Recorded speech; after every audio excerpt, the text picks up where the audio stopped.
C'est pas grave. etc. Actuellement, Yeux clairs. तो कहानी start होती है और हम एक फैमिली को देख पाते हैं जो फैमिली फोटो ले रही थी, जिसमें सबसे एल्डर माइकल और उनके बेटे हार्वे और वाइफ क्लेरा होते हैं। उनके दो बेटे पियर और रोमन होते हैं। उन्होंने एक लड़की को भी गोद लिया था जिसका नाम मैरिया होता है। अब गुरु तुम्हें पहले ही बता दूं, इनका नाम अच्छे से ध्यान रखना। पता नहीं बहन के खोदे कैसे कैसे नाम रख देते हैं कि पता ही नहीं चलता कौन किसका बाप है और कौन किसका बेटा।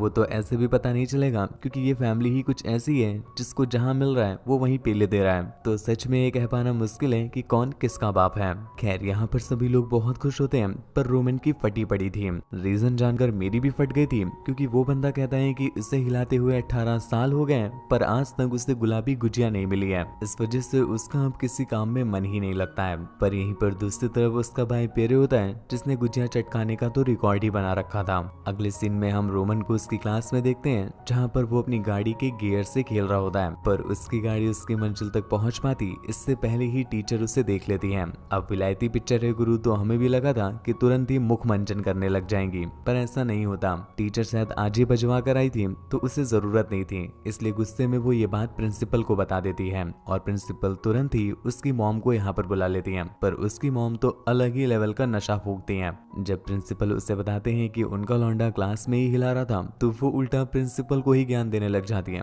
तो क्या हुआ सर जी, आप नहीं हिलाते क्या? आपने कभी नहीं हिलाया है? बच्चे हैं, हिलाएंगे नहीं तो क्या बजाएंगे? कल को आपकी ही टीचर को पकड़ के बजाने लग जाएगा, तब कहोगे बजा रहा था। अरे कम से कम कुछ तो कर रहा है। प्रिंसिपल की ये सुनकर के झाड़ियां जल जाती हैं और वो उनके लौंडे को रेस्टिकेट कर देते हैं। पर फिर भी इस बात का उनकी मॉम पर घंटा फर्क नहीं पड़ता और वो तुरंत अपने बेटे से मिलने जाती है और उससे कहती है कि बेटा कोई बात नहीं, हिलाओ, पेल के हिलाओ, इससे हाइट बढ़ती है। यहाँ पर रोमन उन्हें बताता है कि मेरे जो दोस्त हैं वो एक नंबर के बैंड के खोदे हैं, वो सब मेरे साथ हिला रहे थे और सभी वीडियो भी बना रहे थे, पर साले सब इनो थे वो बस 6 सेकंड में ही खत्म हो गए और मेरी गाड़ी तो 2 घंटे तक चल ही रही थी। इस वजह से उन्हें जेलसी हो जाती है और वे टीचर को सब बता देते हैं। उसकी मॉम जब ये बात सुनती है तो उनकी कच्ची लीक करने लगती है, इसलिए वो उसका फोन मांग लेती है जिसमें उसने वीडियो बनाई थी 2 घंटे वाली। उसी रात क्लारा ये बात रोमन के डैड को बताती है। इस पर उसके डैड बोलते हैं कि चलो ठीक है, मैं इस बारे में उससे बात करूंगा और उसके लिए कोई 6000 की रेसिन का जुगाड़ करता हूँ। बेचारा कब तक रफ कॉपी में काम करता रहेगा, एक बार उसे भी फेयर कॉपी दिलाकर देखते हैं, फिर चेक करते हैं कि उसकी तैयारी कैसी जा रही है। इसके बाद वो क्लारा को पकड़ लेता है और घोड़ी बनाने लगता है, पर क्लारा उसे इस बात के लिए मना कर देती है क्योंकि आज उसे रोमन की वीडियो देखनी थी, क्योंकि उसे विश्वास ही नहीं हो रहा था कि उसका लौंडा 2 घंटे तक गाड़ी चलाएगा, जबकि उसके डैड की गाड़ी तो 5 मिनट में ही लीक कर जाती है। यहीं पर दूसरी तरफ हम रोमन को देख पाते हैं जो अपनी एक बेस्ट फ्रेंड की कच्ची उतरवा रहा था, बाबू थोड़ा नीचे, बाबू थोड़ा नीचे कर करके, और उधर उसका भाई पेरे www.kapagap.com की कुछ गर्मा गर्म वीडियोस देख रहा होता है और इनकी बहन मैरिया अपने बाबू से मिल रही होती है और इसके साथ कार भी हिल रही होती है।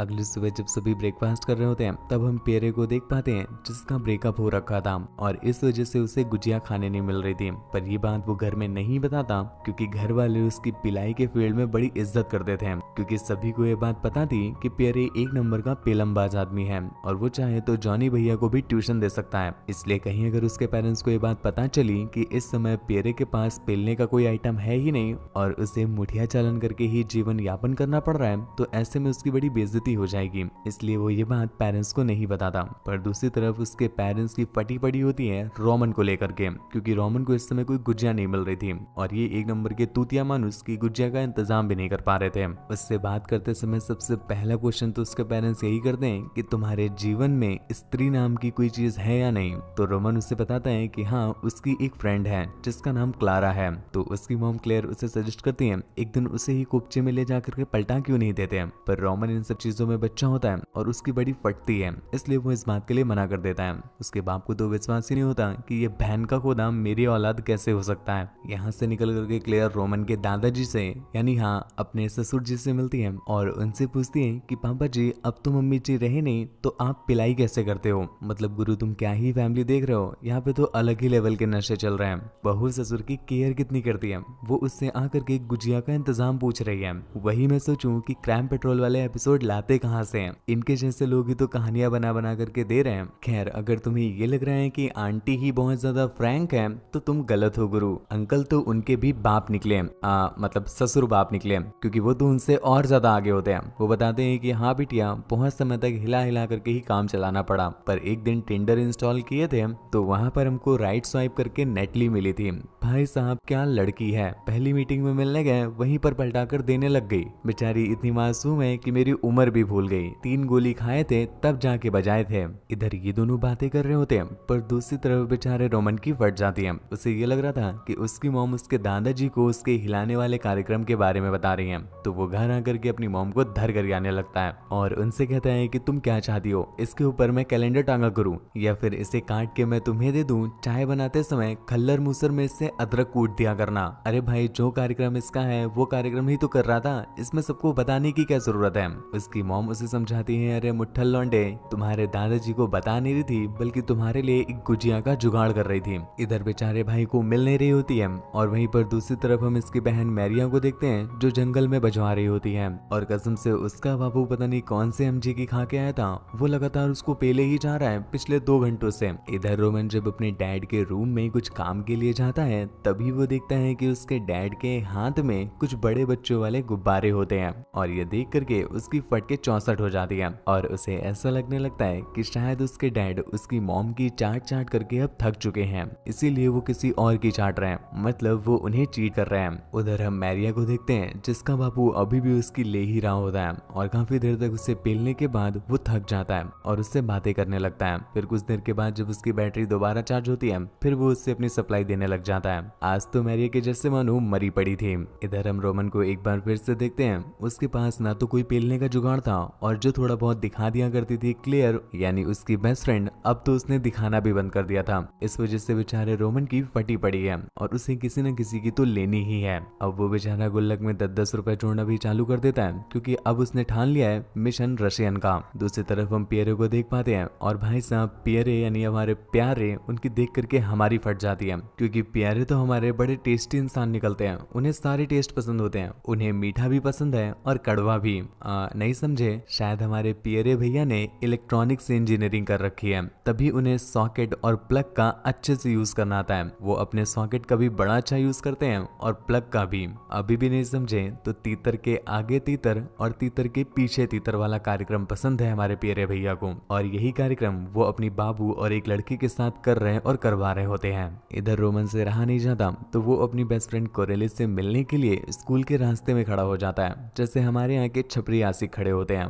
पर इनके अंदर भी इतनी ताकत नहीं होती जितने अपने रोमन के अंदर है, क्योंकि आज तो वो उससे बताने वाला है कि वो उसकी लेना चाहता है और कितनी मुट्ठी तो उसने उसके नाम की मार दी है। पर जैसे ही वो बंदी उसके सामने आती है, रोमन भैया की तो फटनी लाजमी थी। ये इतने बड़े फट्टू जो हैं, इस वजह से वो उससे अपने दिल की बात नहीं कह पाते और वो वहां से चली जाती है। तुम्हें लग रहा है कि लौंडे बच्चे ही यहाँ पर अत्यधिक प्यासे हैं, पर ऐसा नहीं है गुरु। जिस उम्र में इनके दादाजी को माला फिराना चाहिए उस उम्र में ये पलंग हिला रहे हैं। खैर, अगर तुम्हें लग रहा है गुरु कि यहाँ के लौंडे ही बड़े हवसी हैं तो ऐसा नहीं है, दादाजी भी कुछ कम नहीं है। वो अपनी टेंडर वाली बाबू से बात करके आज एक सस्ते हुए में मीटिंग फिक्स कर लेते हैं, जहाँ पर वो उसे खोल करके अच्छे से सेट कर रहे थे। उधर पियर को उसकी मॉम क्लेयर की कॉल आती है जो उससे आज रात को मिलने के लिए बुलाती है। पियर को समझ नहीं आता कि उसकी मॉम उससे बाहर क्यों मिलना चाहती है, तो क्लेयर उसे बताती है कि वो उसकी गपागप जीवन के बारे में कुछ बात करना चाहती है। क्या उनका लड़का सच में लड़की बजा पा रहा है या फिर उसे कुछ टिप्स की जरूरत है, इसके लिए वो लोग आज बाहर डिनर पर जाएंगे। पियरे भी इस बात के लिए हाँ कर देता है, पर यहाँ पर दूसरी तरफ रोमन की किस्मत इतनी खराब होती है कि उसे टिप्स देने वाला भी लड़का ही होता है। जी हाँ, उसका डैड। उधर वो उससे कॉल करके उसे पेलम ज्ञान देने के लिए आज रात को बुलाता है। अब भाई साहब कोई लड़का बुला रहा है तो ये सुन करके रोमन की भी थोड़ी थोड़ी चोक लेने लगती है, कहीं ऐसा ना हो ज्ञान देते देते प्रैक्टिकल ही ना करा दें। शाम को पियरे जब अपनी मॉम से मिलने के लिए जाता है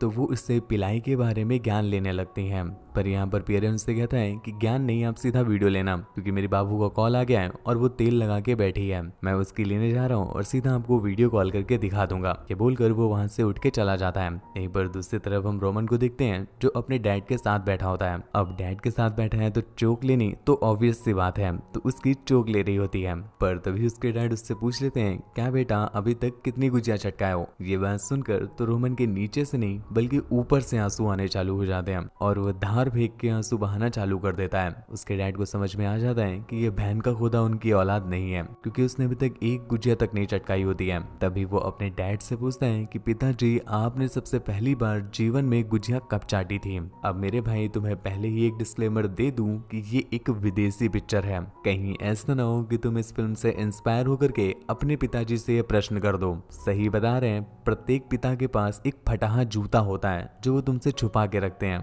अगर ये प्रश्न कर दोगे तो वो फटाहा जूता तुम्हें देखने मिल जाएगा। उनके हाथ में नहीं, तुम्हारी खोपड़िया पे।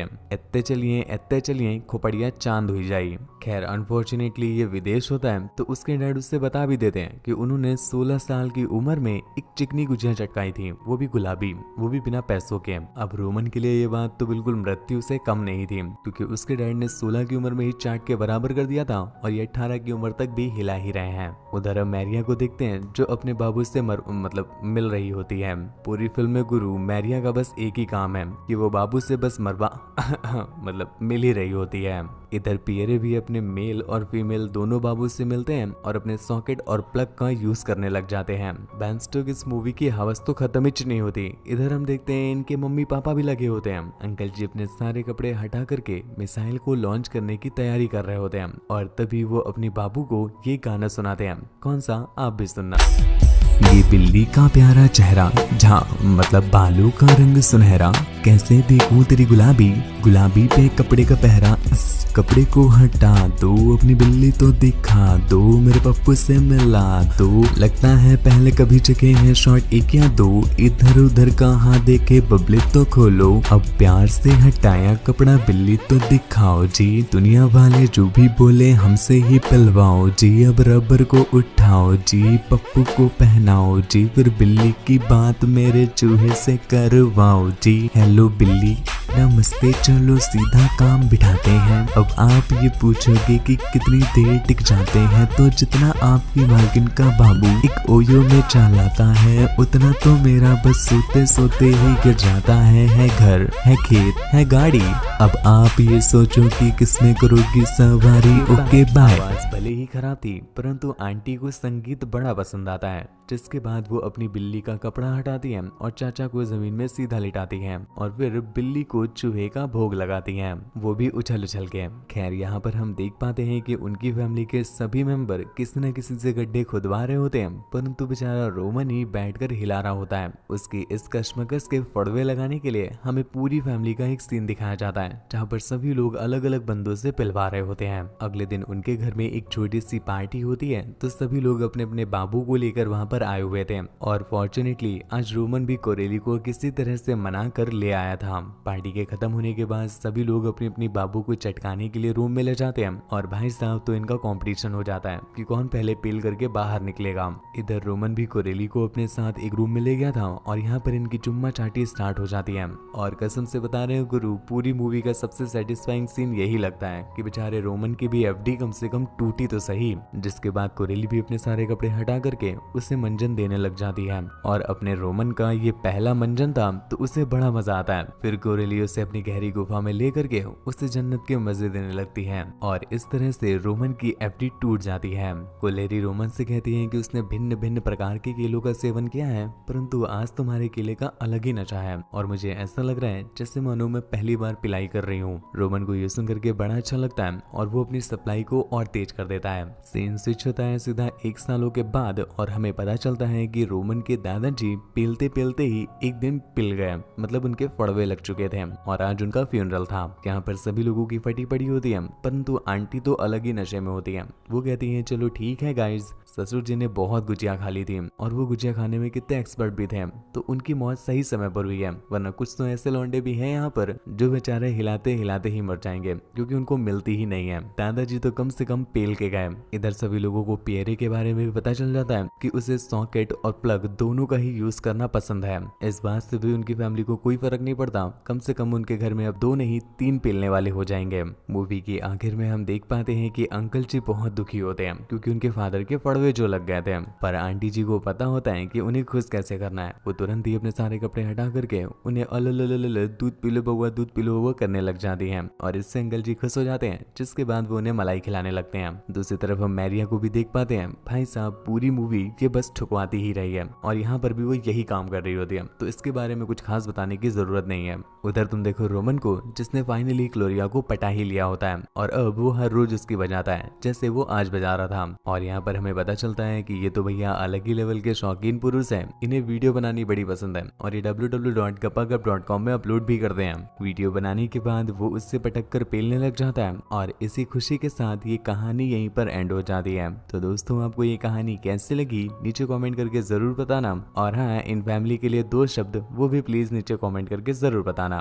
मूवी अच्छी लगी हो और डाउनलोड करनी हो तो टेलीग्राम चैनल को ज्वाइन कर लीजिएगा, उसका लिंक डिस्क्रिप्शन में या कमेंट बॉक्स में दिया होगा। उससे बात वगैरह करनी हो या मुझे देखना चाहते हैं तो आप इंस्टाग्राम पर आ सकते हैं, पर उससे पहले चैनल को सब्सक्राइब कर लीजिएगा और बेल आइकन प्रेस कर लीजिएगा, क्योंकि हम हर रोज आपके लिए ऐसी इंटरेस्टिंग वीडियोस अपलोड करते रहते हैं। तो आज के लिए बस इतना ही, धन्यवाद।